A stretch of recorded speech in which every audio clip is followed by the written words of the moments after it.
Bem-vindos! No centro nevrálgico do fornecimento de energia do mundo, está a desenrolar-se uma crise que pode ter proporções gigantescas. O Estreito de Hormuz, que é, sem dúvida, a via marítima mais importante para o petróleo, transformou-se no palco de um confronto muito tenso, com consequências para toda a economia global. Vamos então juntos analisar as várias camadas deste conflito tão complexo. Ok, vamos diretos ao assunto. É que a situação tem aqui um paradoxo que é, no mínimo, fascinante.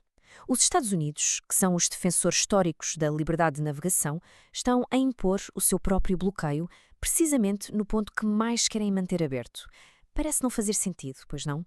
Para percebermos porquê, temos que mergulhar numa complexa batalha de estratégias. Para conseguirmos perceber bem toda esta situação, vamos dividi-la em 5 pontos principais. Primeiro, o jogo de bloqueios em Hormuz. Depois, a tática económica dos Estados Unidos. A seguir, o papel da China. Em quarto lugar, o teste de resistência económico. E, por fim, o alerta global. Vamos então começar pelo epicentro de toda esta tensão, o Estreito de Hormuz. E atenção, isto não é um ponto qualquer no mapa.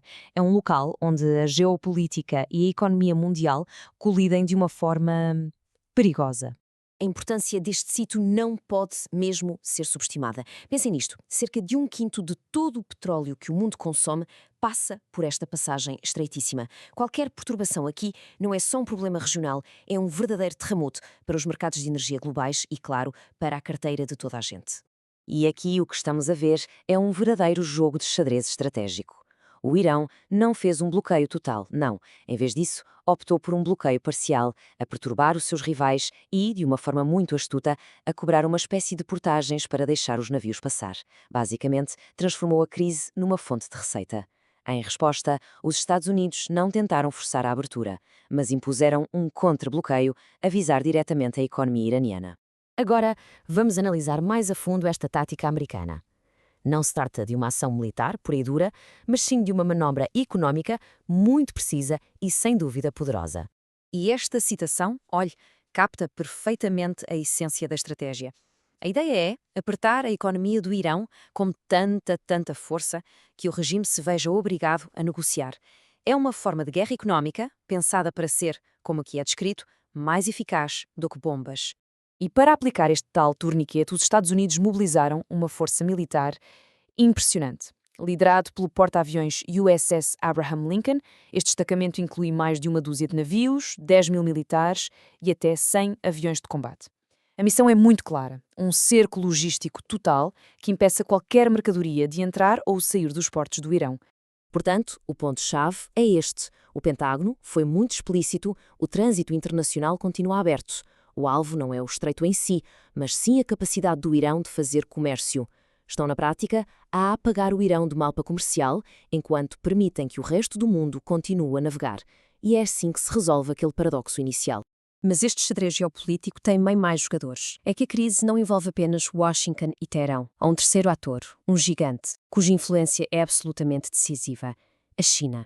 E esta imagem diz praticamente tudo, não é? A China não é apenas um cliente, é literalmente a tábua de salvação económica do Irão. Compram uns impressionantes 90% das exportações de petróleo iranianas. Esta dependência dá a Pequim um poder imenso sobre o rumo desta crise. Só que o envolvimento da China vai muito para além da compra de petróleo. Há fontes que indicam que o Irão usou um satélite espião chinês para localizar alvos militares americanos. Para além disso, a China está a desafiar ativamente o bloqueio com os seus próprios navios, porque vê toda esta operação como uma ameaça direta à sua segurança energética. E isso, claro, aumenta drasticamente as tensões. Como este analista bem aponta, o potencial para uma escalada é muito real. Se o bloqueio americano começar a afetar a sério o fornecimento de energia da China, Pequim pode responder não com diplomacia, mas militarmente, reforçando o arsenal do Irão e alterando por completo o equilíbrio de poder na região. E isto leva-nos ao centro do conflito atual, um verdadeiro teste de resistência. Ambos os lados estão a infligir dor económica um ao outro, numa aposta muito perigosa para ver quem é que cede primeiro. Ora, as vulnerabilidades são muito diferentes. As economias ocidentais são muito sensíveis à opinião pública e à inflação. Uma subida nos preços dos combustíveis pode ter consequências políticas quase imediatas. Já o regime do Irão, por outro lado, está endurecido por 40 anos de sanções. As ditaduras, por natureza, conseguem aguentar a dor económica da sua população de uma forma que as democracias simplesmente não conseguem. E mais, o Irão preparou-se. Criou uma reserva flutuante gigante de petróleo. Estamos a falar de cerca de 160 milhões de barris, já em navios no mar, o que é suficiente para continuar a vender durante 2 meses e meio. A grande questão é, será que a economia mundial, que já está a lidar com a inflação, consegue aguentar um choque nos preços de energia durante tanto tempo? Isso leva-nos, inevitavelmente, ao impacto global. É que as repercussões deste impasse vão muito além do Médio Oriente. Afetam cadeias de abastecimento, alianças e economias em todo o planeta. A Agência Internacional de Energia, que é a principal autoridade mundial em matéria de energia, já emitiu um aviso muito sério. O seu diretor, Fatih Birol, foi claríssimo. Um bloqueio prolongado vai levar a um aumento significativo dos preços de energia. Isto não é especulação, é um aviso de uma das vozes mais respeitadas na área. E o prazo que a AEA estima para a recuperação é assustador. A economia mundial pode levar até 2 anos a recuperar da produção de energia perdida. 2 anos. Só para estabilizar. É imenso tempo. O impacto disto tudo cria uma série de efeitos em dominó. Os custos da energia a subir alimentam a inflação. O precedente de fechar uma via marítima vital ameaça o princípio da liberdade de navegação. E, a nível geopolítico, os Estados Unidos já estão a desviar recursos, o que resulta em atrasos na entrega de armas a aliados europeus que contam com o arsenal americano.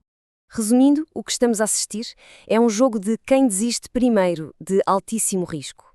Não se trata apenas de um impasse regional. As decisões que forem tomadas aqui nos próximos dias e semanas vão determinar a estabilidade não só dos mercados de energia, mas da própria economia global.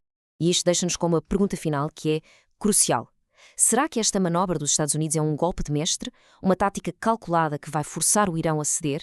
Ou será que estamos a assistir, em tempo real, ao primeiro passo para uma crise económica mundial com consequências que nem conseguimos prever para o preço dos combustíveis, para a inflação e para a estabilidade de todos nós? A resposta, essa ainda está por ser escrita.